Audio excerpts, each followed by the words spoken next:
اور پھر یہ انہوں نے ٹھیکہ لیا ہوا ہے لوگوں کو, کہتے ہیں جی ڈگری تو ہم نے دینی ہے جی, ہمارے مدرسے کی ڈگری ہوگی پھر ہم علماء کو مانیں گے, وہ علماء جو ہماری ڈگری نہیں لیں گے. اور پائی اپنی جعلی ڈگریاں اپنے کول رکھو, تہاڈی ڈگریاں دی رتی برابر بھی حیثیت نہیں ہے. اور اس کا میں آپ کو تجربہ بتاتا ہوں, یہ ڈگری ہولڈر علماء آپ چیک کر کے دیکھ لیں, ان کے سامنے آپ قرآن کہیں رینڈملی 30واں پارہ کھول کے رکھیں نا, ان کو کہیں ذرا بغیر آپ ترجمہ دیکھے نا اس عربی کا ترجمہ کر کے بتائیں.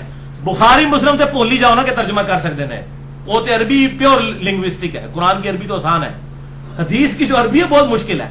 آپ جائیں بالکل فریش فارغ التحصیل, بریلوی, دیوبندی, اہل حدیث, شیعہ, فریش عالم دین کوئی بھی ہے, اس کو بلا کے سامنے رکھیں قرآن اور اسے کہ ترجمہ کر جائے تو منو آگے پڑھ لینا.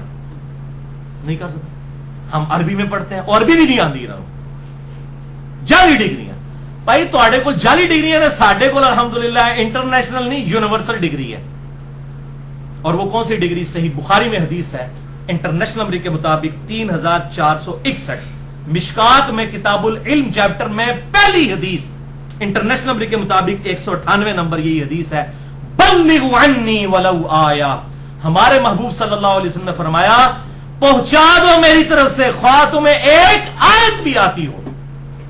یہ مولوی تو کہنا ہے جناب کہ پوری ڈگری لگو تو اسی مولوی پڑھو گے. اللہ کے نبی کا فرما رہے ایک آیت بھی آتی ہے نا تو تہاڈے کول ڈگری ہے میری طرفوں. لو ہن اسی تہاڈی مدرسیاں دی جعلی ڈگریاں لوی ہے کہ نبی صلی اللہ علیہ وسلم کی ڈگری لیں, آپ صلی اللہ علیہ وسلم کی ڈگری کہ ایک آیت بھی آتی ہے. کسی کو وضو کا طریقہ آتا ہے وہ وضو کا طریقہ لوگوں کو سکھا دے, کسی کو نماز کا طریقہ آتا ہے وہ نماز کا طریقہ لوگوں کو سکھا دے, کسی کو کوئی صورت آتی ہے وہ صورت لوگوں کو سکھا دے. اس کے لیے ڈگری کی ضرورت تو نہیں ہے.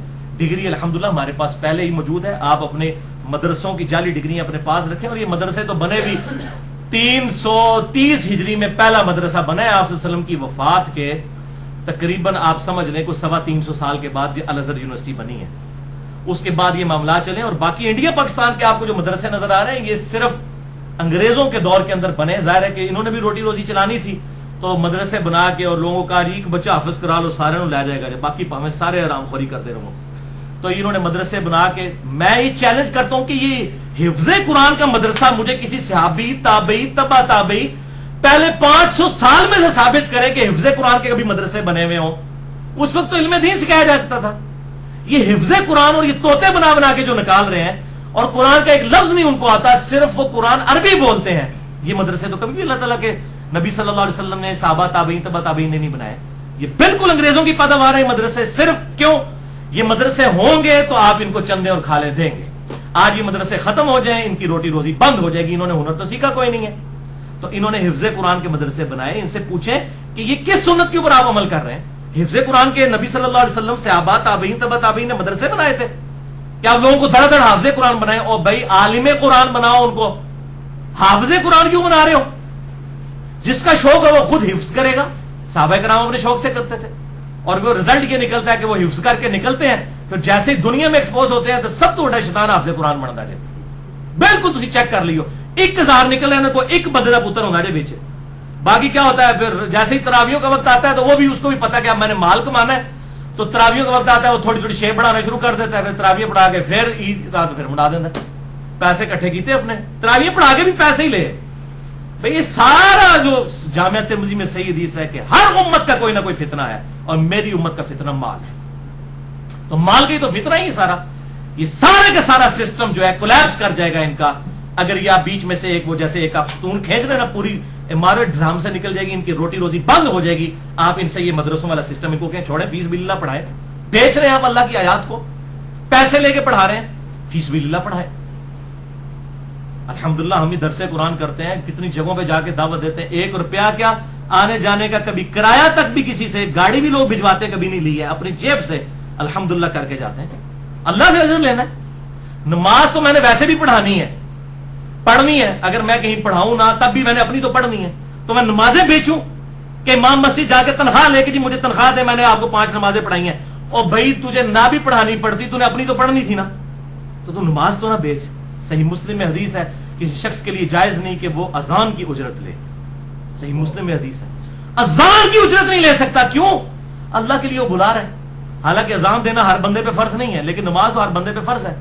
اور بھائی جو ہر بندے پہ فرض نہیں اس کی اجرت نہیں آپ لے سکتے, تو جو آپ پہ فرض ہے کہ آپ امام مسجد نہ بھی ہوتے تب بھی آپ نے 5 نمازیں جماعت سے پڑھنی تھی، تو اب آپ مسلح پہ چڑھ گئے تو پیسے مانگ رہے ہیں. اچھا جی اسی وہ ٹائم دے پیسے لینے ہیں. دیکھو کیسے کیسے بیچ میں پخے نکالیے ٹائم دے پیسے لینے. تو ویسے بغیر ٹائم دے نماز پڑھی تھی، نماز پڑھنے میں ٹائم نہیں لگتا. عجیب لیم ایکسکیوزز، وہ جس طرح اصحاب سبت نے وہ کھڑے ہوئے تھے اس طرح کی خرابیاں بخاری اور مسلم حدیث ہے. میری امت میں وہی خرابیاں آئیں گی جو اگلے لوگوں میں پیدا ہوئی تھی. قدم با قدم، بالش بار بالش تم بھی ان لوگوں کی راہ پر چل پڑو گے، حتیٰ کہ ان میں سے اگر کوئی گوہ کے سراغ میں داخل ہوا تم بھی یہی کام کرو گے. تو صحابہ کرام علیہ رضوان نے پوچھا کیا ان اگلے لوگوں سے مراد یہود و نصارہ ہیں؟ آپ نے فرمایا اگر وہ لوگ مراد نہیں تو پھر کون سے لوگ مراد ہیں؟ یہ حدیث بخاری اور مسلم دونوں میں موجود ہے. وَلِعَوْذُ بِاللَّهِ تعالی، اللہ تعالیٰ سے دعا ہے کہ اس دن سے پہلے کہ ہمارا سورس آف انکم دین بن جائے. اللہ تعالیٰ ہمیں ایمان و عافیت کے ساتھ مدینہ شریف میں موت، بقیہ غرقت میں مدفن اور جنت الفردوس میں اپنے محبوب صلی اللہ علیہ وسلم کا پڑوس عطا فرمائے. آمین. اچھا اب یہ آئے جب آپ حدیث پیش کرتے ہیں نا بخاری کی 3461 کہ بلغوا عنی ولو آیا، پہنچا دو میری طرف سے ایک آیت ہی کیوں نہ ہو. یہ جو حدیث ہے نا، یہ حدیث ان کے گلے کا کانٹا ہے مولویوں کا. نہ تھوک سکتے ہیں نہ نگل سکتے ہیں. اگر نگل لیں تو ہمارے بات کے ساتھ ایگری کر جائیں. تھوک اس لیے نہیں سکتے کہ بخاری میں آئی ہوئی ہے، کیسے انکار کریں، حدیث تو ہے. تو اب یہ اس کا نا درمیان کا راستہ بیچ میں نا وہ اشکالات پیدا کرتے ہیں. وہ 3 اشکال پیدا کرتے ہیں. میں وہ بیان کر کے ان کے جواب بھی دے کے نا، یہ میرے پہ ادھار تھا کہ میں یہ ویڈیو میں ریکارڈنگ کرواؤں. انشاءاللہ یہ پھر قیامت تک کے لیے ایک لٹکتی ہوئی تلوار یہ والا پورشن ان کے لیے بن جائے گا انشاءاللہ تعالی. پہلا اشکال ان کا سنے کیا ہے؟ وہ کہتے ہیں جی سورۃ الانبیاء کی آیت نمبر ہے 7 فَاسْأَلُوا أَهْلَ الذِّكْرِ إِن كُنتُمْ لَا تَعْلَمُونَ، کہ اگر تمہیں علم نہیں ہے تو تم اہل علم سے جا کر پوچھو. تو ظاہر ہے کہ ہم نے لوگوں کو مسئلے بتانے ہیں، کسی ڈاکٹر نے، انجینئر نے، کسی ایڈوکیٹ نے، کسی فلاں ٹمکان نے تو نہیں بتانے تھے، مولویوں نے دسنے نے. دیکھو نا قرآن چاہے فَاسْأَلُوا أَهْلَ الذِّكْرِ إِن كُنتُمْ لَا تَعْلَمُونَ. بھائی اس میں تو ترجمہ یہ ہے کہ اگر تمہیں علم نہیں تو اہل علم سے پوچھو. اس میں کہاں لکھا ہے کہ مولوی سے جا کے پوچھو؟ اچھا اگر کہتا ہے یہ مولوی کی شان میں ہے تو ہم کہتے ہیں قرآن حکیم میں 1000 آیات سائنٹیفک فیکٹس کے اوپر ہیں، جیولوجی کی فیلڈ سے ریلیٹڈ، ایمبریولوجی کی فیلڈ سے ریلیٹڈ، ایسٹرونومی کی فیلڈ سے ریلیٹڈ، باٹنی کی فیلڈ سے ریلیٹڈ. اچھا جی آ کہڑا مولوی ہے منو سمجھاوے جیولوجی کیا ہوتی ہے، پہاڑوں کا سٹیبلائزنگ ایفیکٹ کیا ہوتا ہے، ٹیکٹونک پلیٹس کیا ہوتی ہیں، اور یہ کہڑا مولوی صاحب ہے کیا ہو رہا، انہوں تو ٹیکٹونک دے سپیلنگ بھی نہیں آندے ہوں گے.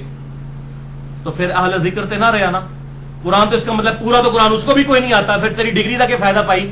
پورا قرآن تو تنوں بھی کوئی نہیں آتا، تیری ڈگری کا کیا فائدہ اگر تو پورا قرآن 1000 آیا تو تجھے بھی کوئی نہیں آتی ہیں، تو باقی تو تیرے پاس بھی علم نہیں ہے تو اصولاً تو تیرے پاس بھی نہیں جانا چاہیے. تو یہ ہے ان کو جواب کہ خدا کے لیے یہ آیا ہے کہ اہل علم سے پوچھو.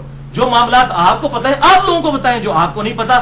ایسٹرونومی کا سوال ہوگا تو ایسٹرونومی فیلڈ کے بندے سے پوچھیں گے، ایمبریولوجی کا سوال ہوگا ایمبریولوجی کے کسی گائنی سے ریلیٹڈ بندے سے پوچھیں گے.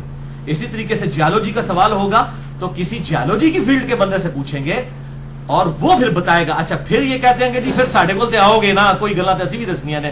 ہاں جی تواڈے کول یہ دسنی ہے کہ تسی یہ دسو کہ ہم یہ فرماتے ہیں، ہمارے بزرگ فرماتے ہیں، ہمارے علماء فرماتے ہیں، ہمارے حضرات فرماتے ہیں. نہیں، قرآن حکیم میں اللہ تعالیٰ نے فتویٰ دیا ہے سورۃ الاحقاف کی آیت نمبر 4 میں نبی صلی اللہ علیہ وسلم کے ذریعے کہ آپ فرما دیجئے ایتونی بکتاب من قبل ھذا او اثارۃ من علم ان کنتم صادقین. اے نبی ان سے فرماؤ اگر میرے ساتھ بحث کرنی ہے، ایتونی بکتاب من قبل ھذا، میرے پاس کوئی کتاب لے کر آؤ اس کتاب کے نازل ہونے سے پہلے.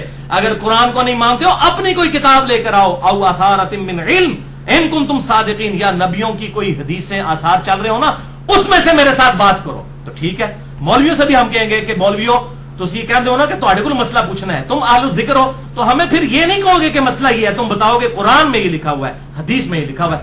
ہم تمہاری جوتیاں اپنے سروں پہ رکھ لیں گے، لیکن انشاءاللہ کبھی آپ کی جوتیوں کو یہ توفیق نہیں ملے گی کہ ہمارے سروں تک پہنچے، کیونکہ آپ کی یہ تربیت ہی نہیں ہوئی ہے. آپ نے تو اپنے بزرگوں سے بھی یہ سنا ہے کہ بزرگ فرماتے ہیں. میں حضرات کو رائیونڈ گیا نا تو وہاں پہ حضرات جو 90 سال کے بابے ان کی تقریر سنی، وہ بھی کہتے ہیں حضرات فرماتے ہیں. میں نے کہا اچھا اس سے بھی کوئی بڑے حضرات ہیں؟ یعنی حضرات فرماتے ہیں، بزرگ فرماتے ہیں، ایک بزرگ کہتے ہیں اگلے بزرگ فرماتے ہیں، وہ کہتے ہیں اس سے اگلے بزرگ. تو یہ پوری ایک چین چل رہی ہوتی ہے بزرگوں کی. کیوں؟ اس کے پیچھے آپ ریزن سمجھیں.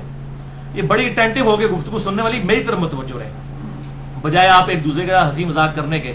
گفتگو تو ظاہر مذاق والی ہے لیکن ہنسی مذاق کرنے کی بجائے اس کو آپ سنجیدگی کے ساتھ سنیں تاکہ بات سمجھ آئے. تو یہ بزرگوں کا فتنہ کیوں کھڑا کیا جاتا ہے؟ اگر میں بزرگوں کا فتنہ کھڑا کروں گا نا، کل میں بھی مرنا ہے، منوی تھی بزرگ منیا جائے گا جو میں بھی کوئی بزرگ بنایا ہوئے گا، نہیں تو کہنے کہ مر گیا مردود نہ فاتح نہ درود، کسی نے مننے والا ہی نہیں سی، اسی کوئی منیے۔ مزار انہیں بزرگوں کے بنیں گے جو خود ترغیب دلائیں گے کہ مزار بنائے جائیں، ورنہ بھائی میرے انشاءاللہ تعالی میرا مزار کسی نے نہیں بننے دینا۔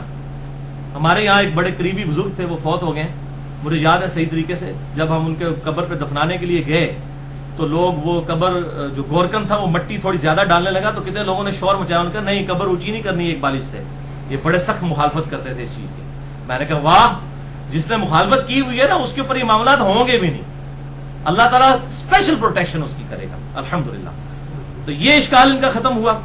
دوسرا اشکال سنیں، وہ کہتے ہیں جی ہم تو ڈائریکٹ عربی کتابیں پڑھ لیتے ہیں، ہم ان میں سے حوالے دیتے ہیں، تو چونکہ ہمارے پاس ڈگری ہے عربی کی لہٰذا جو ہے نا وہ ہم زیادہ اہل ہیں کہ ہم ڈائریکٹ کتاب میں سے بتائیں گے مسئلہ۔ میں انہوں نے چیلنج کرنا ہے، انہوں نے مولوی بنا کے پہ کٹ دینے نا، کہ بخاری مسلم کا مجھے ترجمہ کر کے بتا دیں۔ کوئی ہزاروں لاکھوں میں ایک بندہ ہوتا ہے جو عربی لنگوسٹک کا ترجمہ کر سکتا ہے، ایون قرآن کا ترجمہ بھی ان کو نہیں آتا مکمل طور پر۔ یہ صرف انہوں نے دھوکہ کیا ہوا۔ آپ ذرا فریش فاروق تحصیل کل جا کے تجربہ کریں گے، مولوی کا بہ جائے اتنی اس بات ترجمہ کر کے دس کار جائے تو منہ آگے پھاڑ لینا۔ بخاری مسلم کا ترجمہ تو سوچ بھی نہیں سکتے یہ کر سکیں گے، قرآن کا ترجمہ بھی نہیں۔ اور یہ پھر کہتے ہیں ہمیں عربی میں ڈائریکٹ علم پڑا ہوا ہے، لہٰذا ہم جو ہے نا وہ چونکہ ریفرنس ڈائریکٹ دیتے ہیں۔ تو میرے بھائی ہم آپ سے عربی اردو کی بات نہیں کر رہے، ہمیں یہ بتائیں کہ آپ نے جو عربی کتابوں کے اردو میں ترجمے کیے ہیں یہ کس لیے پھر کیے ہیں؟ آپ کو تو عربی پہلے ہی آتی تھی آپ کے مولویوں کو، یہ ان کے پرسنل نوٹس تھے؟ نہیں جی، عوام کے لیے کیے ہیں۔ اچھا عوام کے لیے کیے تھے تو اگر وہی عوام آپ کے بزرگوں کا ترجمہ پڑھ کے آپ کو کوئی بات بتاتی ہے، آپ کہتے تنو عربی نہیں آتی، کیسی بے ایمانی ہے؟ یعنی کوئی ایک بات کے اوپر نہیں ٹکتے ہیں کہ اگر آپ کے علماء نے ترجمے کیے تھے عوام کے لیے، ویسے عوام کے لیے اگر انہوں نے کیا ہوتا تو مال نہ کما رہے ہوتے، وہ بھی بیچتے ہیں، یہ بخاری کے ترجمے اور قرآن کے ترجمے بیچتے ہیں، ان کو کاپی رائٹس ہوتے ہیں، جس نے ترجمہ کیا ہوتا ہے نا مرتے دم تک اس کو اس میں سے رائلٹی ملتی ہے، یہ بیچے ہوئے ہیں انہوں نے۔ یہ ویسے کہتے ہیں ہم نے عوام کے لیے کیے ہیں، اپنے لیے کیے ہیں انہوں نے، اور کہتے ہیں عوام کو چلے پتا چلے گا ہم تو وہ ترجمے کر دیں۔ اچھا ایک پرائمری اسکول کا بچہ ایک مولوی صاحب کو جا کے کہتا ہے کہ بھائی سورۃ البقرہ کی آیت نمبر 279 میں لکھا ہوا ہے کہ جو شخص سود کھائے گا اللہ اور اس کے رسول عز و جل و صلی اللہ علیہ وآلہ وسلم کا اعلان جنگ ہے اس کے خلاف۔ اب مولوی صاحب کہتے ہیں اوے تیری تعلیم کتنی ہے؟ وہ کہتا ہے جی میں پرائمری پڑھنا۔ اور تیرے کو ڈگری ہے؟ نہیں، جا دفعہ ہو جا، میں نہیں مانتا۔ تو اب وہ مولوی مسلمان بھی رہ جائے گا؟ اب مولوی کا کام ہے وہ قرآن اٹھائے، سورۃ البقرہ کی 279 نمبر آیت پڑھے اور کہ ہاں بیٹا بڑی بات ہے، آپ کو بیٹا یہ بات پتا تھی، اللہ کا شکر ہے آپ نے مجھے یہ بات بتائی ہے اور آپ کی بات بالکل ٹھیک ہے، قرآن میں لکھی ہے۔ اور بھائی وہ اس بچے کی بات نہیں مان رہا، وہ قرآن کی بات مان رہا ہے۔ اس طریقے سے اگر ہم کوئی ریفرنس دیتے ہیں کہ بخاری میں لکھا ہے، مسلم میں لکھا ہے، ابو داؤد میں لکھا ہے، قرآن میں لکھا ہے، آپ ہماری بات تو نہیں مان رہے، اللہ اور اس کے رسول عز و جل و صلی اللہ علیہ وآلہ وسلم کی بات مان رہے ہیں۔ اور اگر آپ اس کا انکار کریں گے تو آپ یہ کسی مغالطے میں نہ رہے کہ آپ انجینئر محمد علی مرزا صاحب کا انکار کر رہے ہیں، آپ اللہ اور اس کے رسول کی تعلیمات کا انکار کر کے اپنی آخرت برباد کر رہے ہیں، وَلِعَاذُ بِاللَّهِ تعالی۔ تو یہ اپنی فکر کریں۔ اور ویسے یہ عام طور پہ نا آپ کو کہتے ہوئے نظر آئیں گے جی وہ صحیح بخاری میں حدیث ہے 2311 نمبر کہ شیطان نے انسانی شکل میں آ کے آیت الکرسی کا وظیفہ حضرت ابو ہریرہ کو تعلیم کیا، آپ صلی اللہ علیہ وسلم نے اس کی توثیق کر دی۔ تو چنگی گل اگر شیطان بھی کرے نا تو لے لینی چاہیے۔ کہتے اب میں کو کہتا ہوں اب اس میں ایڈ کر لیں کہ چنگی گل اگر شیطان بھی کرے لے لینی چاہیے، اور چنگی گل اگر محمد علی مرزا صاحب کرن انجینئر صاحب تو وہ نہیں لینی چاہیے، کیونکہ انہوں نے تو شیطان تو بڑا درجہ دے دیتا ہے۔ یعنی آپ دنیا میں کسی انسان کو بڑے سے بڑا مجرم شیطان ہی کہہ سکتے۔ دنیا میں اللہ تعالیٰ کا سب سے باغی سب سے بڑا مجرم کون ہے؟ شیطان۔ شیطان سے بڑا کوئی نہیں، اس پہ تو اجماع ہے نا۔ شیطان سے بڑا ظالم، شیطان سے بڑا جو ہے وہ اللہ تعالیٰ کا مجرم جو اللہ کے نیک بندوں کو بھی گمراہ کر کے دوزخ تک پہنچاتا ہے، کوئی نہیں ہے۔ اس کا وظیفہ دیا ہوا نبی صلی اللہ علیہ وسلم انڈورس کر دے تو ٹھیک، اگر ہم بخاری اور مسلم سے قرآن حکیم سے حوالے دیں آپ صلی اللہ علیہ وسلم کے ریفرنس سے، اپنے ذاتی نہیں آپ کے ترجموں میں سے، آپ کے نہیں گلا ٹھیکنے پر کرنی نہیں چاہیے یا گلا ٹھیک نے لیکن ایسی مننی ہے نہیں نے، تو پھر ہم تو یہی کہیں گے میرے بھائی کہ آپ اپنے دماغ کا علاج کروائیں۔ آپ کے اوپر کیا غلط کامنٹس کوئی اس طرح کے کیے جائیں، ہم تو یہی کہیں گے کہ یہ آپ کے دماغ کا علاج ہونا چاہیے۔ تیسرا اشکال وہ کہتے ہیں کہ جی اب یہ اشکال آپ دیکھیں یہ کسی نے نہیں ابھی تک سالو کیا ہے، اے انشاءاللہ اللہ دے فضل نال اے اسلام دا خادم کرے گا اس دا بھی دفاع. یہ کہتے ہیں دیکھیں جی آپ بیمار ہوتے ہیں تو آپ کسی مولوی کے پاس تو نہیں جاتے, ڈاکٹر سے دوائی لینے کے لیے جاتے ہیں. ٹھیک ہے جی. اسی طریقے سے اگر آپ کا کوئی انجینئرنگ کا مسئلہ ہوتا ہے تو آپ کسی انجینئرنگ کے فیلڈ کے پاس جاتے ہیں. اگر آپ نے کوئی مقدمہ لڑنا ہے تو آپ کسی ایڈوکیٹ کے پاس جاتے ہیں. جب دین کی باری آتی ہے تو انجینئر بھی میدان میں اترے ہوئے ہیں, ڈاکٹر بھی اترے ہوئے ہیں, ایڈوکیٹ بھی اترے ہوئے ہیں, آپ لوگ بھی اترے ہوئے ہیں, ادھر بھی ہمیں اکیلا رہنے دینا. تو یہ آن دا فیس آف آرگومنٹ ان کی بات بالکل ٹھیک لگتی ہے, لیکن میرے بھائیو یہ 100% ان کی بات غلط ہے. اس کی وجہ یہ ہے کہ ڈاکٹر انجینئر بننا ہر مسلمان پہ فرض ہے کیا؟ بتائیں. لیکن علم دین حاصل کرنا ہر مسلمان پہ فرض ہے, اس پہ تو کوئی دوسری رائے نہیں ہے. قبر میں جو سوال سیدنا ابو بکر سے ہونا ہے رضی اللہ تعالیٰ عنہ علیہ السلام, وہی ایک ڈاکٹر سے ہونا ہے, وہی ایک انجینئر سے ہونا ہے, وہی ایک ایڈوکیٹ سے ہونا ہے, وہی ایک جو ہے وہ ریڈی بان سے ہونا ہے, وہی ایک شیخ الحدیث سے ہونا ہے, وہی ایک شیخ القرآن سے ہونا ہے, وہی ایک جاہل سے ہونا ہے, وہی ایک موچی سے ہونا ہے. جب سوال سب سے ایک ہونا ہے تو سب کے پاس علم بھی تو ایک جیسا ہونا چاہیے نا, ڈیٹم لیول کا علم. میں وہ ان ڈیپتھ علم تو میں بتا رہا ہوں مولویوں کے پاس بھی نہیں ہے, اسٹرانومی کا علم ان کے پاس بھی نہیں, جیولوجی کا ان کے پاس بھی نہیں, ہر چیز کا آتا تو ہر شخص کر بھی نہیں سکتا, لیکن ڈیٹم لیول کا علم تو ہر بندے کے پاس ہونا چاہیے کہ نہیں. تو پھر یہ کیوں قدغن لگاتے ہیں کہ جو علماء کی, اچھا کہتے ہیں جی آپ ڈاکٹر آپ کو مشورہ, کیسی مثالیں دے, کہتے ہیں ڈاکٹر آپ کو دوائی لکھ کے دیتا ہے, آپ کبھی اس سے بحث نہیں کرتے, آنکھیں بند کر کے وہ دوائی مارکیٹ سے خریدتے ہیں اور آپ کھانا شروع کر دیتے ہیں. تو اصلی جو مسئلہ تمہیں دسنا ہے تو اسی اکھا بند کر کے عمل کرو. آج یہ جواب دو, یہ جواب بھی سن لو. اور بھائی ڈاکٹر جو دوائی لکھتا ہے نا, وہ جب ہم مارکیٹ جا کے دوائی لیتے ہیں نا تو میڈیکل سٹور والا بھی اس کو کنفرم کرتا ہے کہ ہاں جی اس نام کی دوائی ایگزسٹ کرتی ہے, یہ اس کمپنی کی دوائی ہے, اور وہ دے دیتا ہے. اور تسی مولوی بڑے مسئلے دستے ہو نا, وہ اسی جو میڈیکل سٹور لے کے جانے ہیں نا, یعنی قرآن اور حدیث کھولنے ہیں نہ, وہ قرآن ہی مسئلہ نکلتا ہے نہ حدیث ہی نکلتا ہے, تو اڈی جعلی دوائیاں لکھیاں ہوئی ہیں. وہ ڈاکٹر تو بہت اچھا ہے, تو اسی ڈاکٹر کی جتی نہ رل دے. ڈاکٹر جو دوائی لکھ کے دیتا ہے وہ کمپنی کی ہوتی ہے, جا کے مل جاتی ہے میڈیکل سٹور سے. آپ جو جھوٹے مسئلے لوگوں کو بتاتے ہیں, جب ہم میڈیکل سٹور پہ جاتے ہیں, یعنی اسلام کا میڈیکل سٹور کیا ہے, کتاب و سنت, جب ہم وہاں جا کر کاؤنٹر چیک کرنے لگتے ہیں کہ بھئی یہ کتاب اللہ میں یہ دوائی موجود ہے, کہیں حدیث میں نکلتی کوئی نہیں, اور جعلی ڈگریاں لو, تسی دوائی جعلی لکھ دو, اس نام کی دوائی دنیا کوئی نہیں ہوندی, تسی ڈاکٹر نہیں مثالاں دیندے ہو. اے پھکی لے جاؤ, یہ ہن یاد کریں گے کسی نے انہوں پھکی دیتی سی صحیح, اینٹی وینم, جس کو پنجابی میں پھکی کہتا ہوں اور اردو میں الزامی جواب, اور سائنٹیفک لینگویج میں ہم اسے کہتے ہیں اینٹی وینم. وینم کہتے ہیں سانپ کے زہر کو. کوبرا سانپ جب کاٹ جائے نا, اس کے زہر کا علاج کسی ویکسین سے نہیں ہوتا, کوبرے کے ہی زہر سے ایک اینٹی وینم تیار ہوتا ہے, اس وہ لگائے نا اگر 1-1.5 گھنٹے کے اندر تو بندہ بچ جاتا ہے. تو یہ میرے الزامی جواب ان کے اینٹی وینم ہے کہ دوائی لکھو جناب مفتی صاحب, بریلوی دیوبندی اہل حدیث شیعہ مفتی صاحب, دوائی لکھو, اسی دوائی تہاڈی چیک کرنی ہے. ڈاکٹر لکھ کے دیتا ہے نا نسخہ, جا کے چیک ہو جاتا ہے, جا کے میڈیکل سٹور سے مل تو جاتا ہے نا. آپ جب دوائی لکھ کے دیتے ہیں وہ نہ قرآن میں نہ حدیث میں آپ نے اپنے بزرگوں کے لکھ کے دیے ہوتے ہیں, تو یہ بالکل جعلی باتیں ہیں, اور اس قسم کی انہوں نے جعلی ڈگریاں, اور پھر ان کی آپ ڈگری بھی لے کے آ جائیں, میں آپ کو بتاؤں دل بے ایمان تے اٹھتا ٹھیر. ایک محاورہ اردو میں بولا جاتا ہے کہ دل بے ایمانی پہ اتر آئے نا تو لیم ایکسکیوزز بے شمار ہے. آپ یقین کریں ان کے مدرسے کی, مجھے بھی کئی لوگ مشورہ دیتے ہیں جا کے ڈگری لے لو. میں کہا میں تو ویسے کسی مولوی کو جانے جو ہی نہیں رہا, کس کے پاس جا کے ڈگری لوں.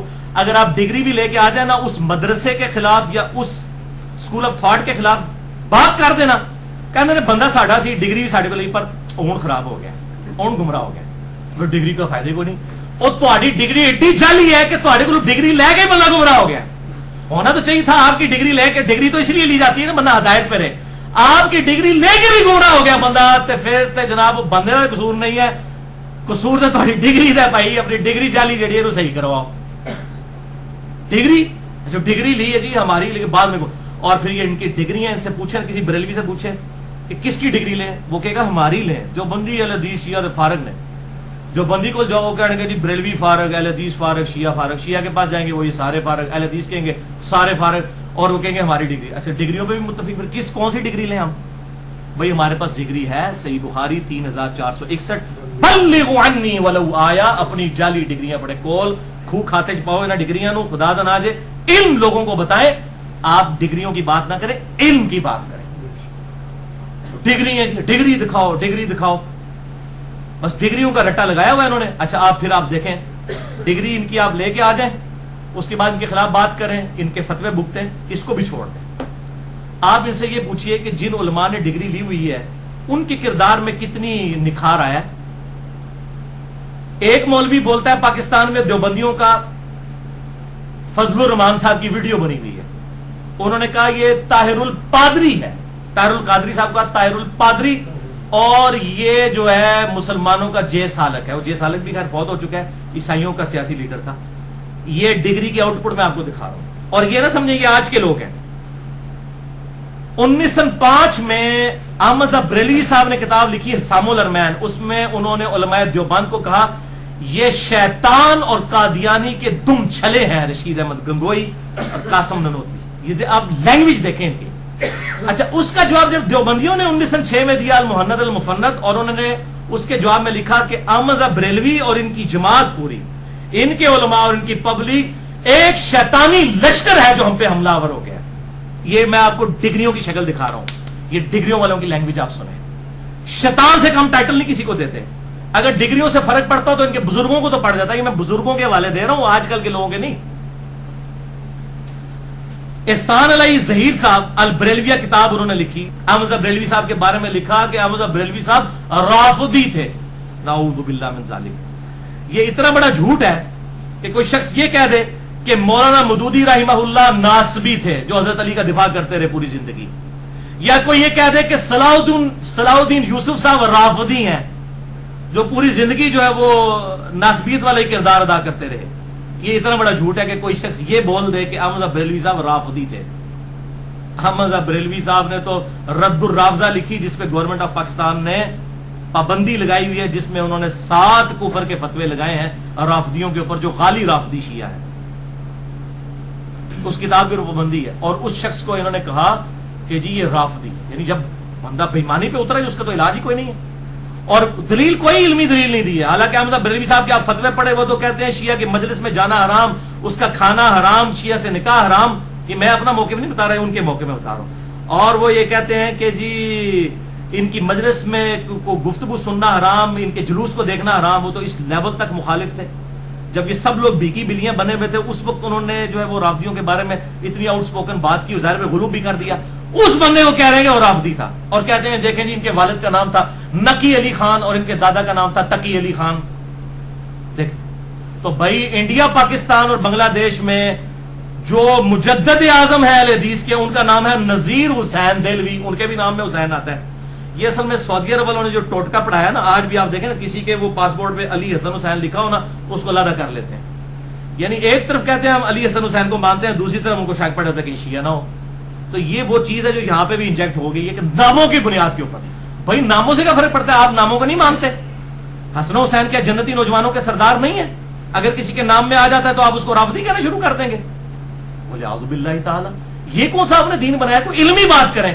تو انہوں نے البریلویہ کتاب میں اس قسم کے جذباتی اور کچھ جھوٹے شعر حمزہ بریلوی کی طرف منسوب لکھ دیے، اور پھر کریکٹر کے اوپر حملہ کیا، جی رنگ کالا تھا، یہ تھا۔ پھر تو میں تو حضرت بلال پہ بھی کروں کہ ان کا بھی رنگ کالا تھا۔ کوئی علمی بات ہونی چاہیے۔ تو یہ ایک دوسرے کے ساتھ اس قسم کی حرکتیں کرتے ہیں، اور پھر ان کے فالوورز بھی پھر یہی کچھ کر رہے ہیں۔ اور پھر احمد بریلوی صاحب کو آپ دیکھیں، انہوں نے فتاوی رضویہ میں لکھا، کتنے سخت الفاظ لکھے۔ وہ لکھتے ہیں کہ دیوبند اور اہل حدیث کی مسجدیں مثل گرجا کے ہیں، ان میں نماز پڑھنا واجب الادا مکروہ تحریمی ہے۔ اور پھر کہا کہ دیوبند اور اہل حدیث کو رافضیوں یعنی شیعہ سے برا کہنا رافضیوں پہ ظلم ہے، کیونکہ رافضی تو صرف صحابہ کے گستاخ ہیں، اور اہل حدیث اور دیوبندی رسول اللہ کے گستاخ ہیں۔ اینالوجی تو بالکل ٹھیک بنائی انہوں نے، جو اپنے زمان میں بنائی۔ اور پھر باقاعدہ اسماعیل دہلوی، جس کو میں بھی سمجھتا ہوں کہ اس کی کتاب تقویت الایمان میں گستاخیاں تھیں، اس کو انہوں نے کہا کہ اس کے بارے میں باقاعدہ شعر لکھا کہ وہ شہید لیلہ نجد تھا، یعنی محمد بن عبد الوہاب صاحب جو نجد کے رہنے والے تھے، نجد آف سعودیہ، نجد آف عراق کی نہیں بات کر رہا، تو کہتے ہیں کہ اسماعیل دہلوی جو ہے یہ شہید لیلہ نجد ہے، اس کو لیلہ کہا کہ یہ اس سے متاثر ہو کے تو اس نے تقویت حالانکہ جو محمد بن عبد الوہاب صاحب کی کتاب ہے کتاب التوحید، یقین کریں اتنی زبردست کتاب ہے، سوائے اکیا دکا چیزوں کے پرفیکٹ کتاب لکھی ہوئی ہے وہ۔ یہ تقویت الایمان جو ہے یہ تو گندگی کا پلندہ ہے، اس کا اس کتاب سے کوئی تعلق ہی نہیں ہے۔ ادھر مشہور کر دیا اس کتاب کا ترجمہ ہے، وہ کتاب پڑھو بھائی، اردو میں آ چکی ہے وہ کتاب التوحید، محمد بن عبد الوہاب صاحب کی. اس کتاب کا اس کے ساتھ تعلق ہی لیکن انہوں نے بنا دیا جی. اب جب یہ بات ہوتی ہے نا پھر وہ یہاں پہ بھی وہابی, حالانکہ محمد بن الوہاب صاحب جو ہے وہ سعودیہ اس علاقے میں تھے, اور آج کے بھی نہیں, سعودیہ تو اس وقت بنا بھی نہیں تھا, بہت پرانی بات ہے. تو اس وقت انہوں نے شعر کہہ دیا, تو اس قسم کے شعر کہتے ہیں یہ, اور پھر اس طرح لوگوں کو گمراہ کرتے ہیں. حالانکہ ان کی اپنی حالت یہ ہے کہ انہوں نے, ان کے بزرگوں نے اپنے ناموں کے کلمے پڑھوائے ہوئے ہیں. میں نے پورا لیکچر دیا ہے مسئلہ نمبر 71B, انڈیا اور پاکستان کے بزرگوں کی 19 گستاخانہ عبارات کا تحقیقی جائزہ. کوئی کلمہ پڑھوا رہا ہے لا الہ الا اللہ چشتی رسول اللہ, کوئی کلمہ پڑھوا رہا ہے لا الہ الا اللہ اشرف علی تھانوی رسول اللہ ولیعوذ باللہ تعالی. یہ ان کے بزرگ بابے جو اپنے ناموں کا کلمہ پڑھائے کہتے ہیں جی, اور میں وہ سن رہا ہوتا ہوں, کہتے ہیں جی دیکھیں ہمارے علماء کے نام, یہ جو انجینئر ہے اتنی گستاخی سے لیتا ہے, اتنے بڑے بڑے علماء کے نام. اور بھائی جنہوں نے اپنے ناموں کے کلمے پڑھائے ہوئے, میرے نزدیک وہ بڑے بڑے تو نہیں ہو سکتے نا, میں اپنا ایمان برباد کروں گا ان کے بڑے بڑے ہو گئے.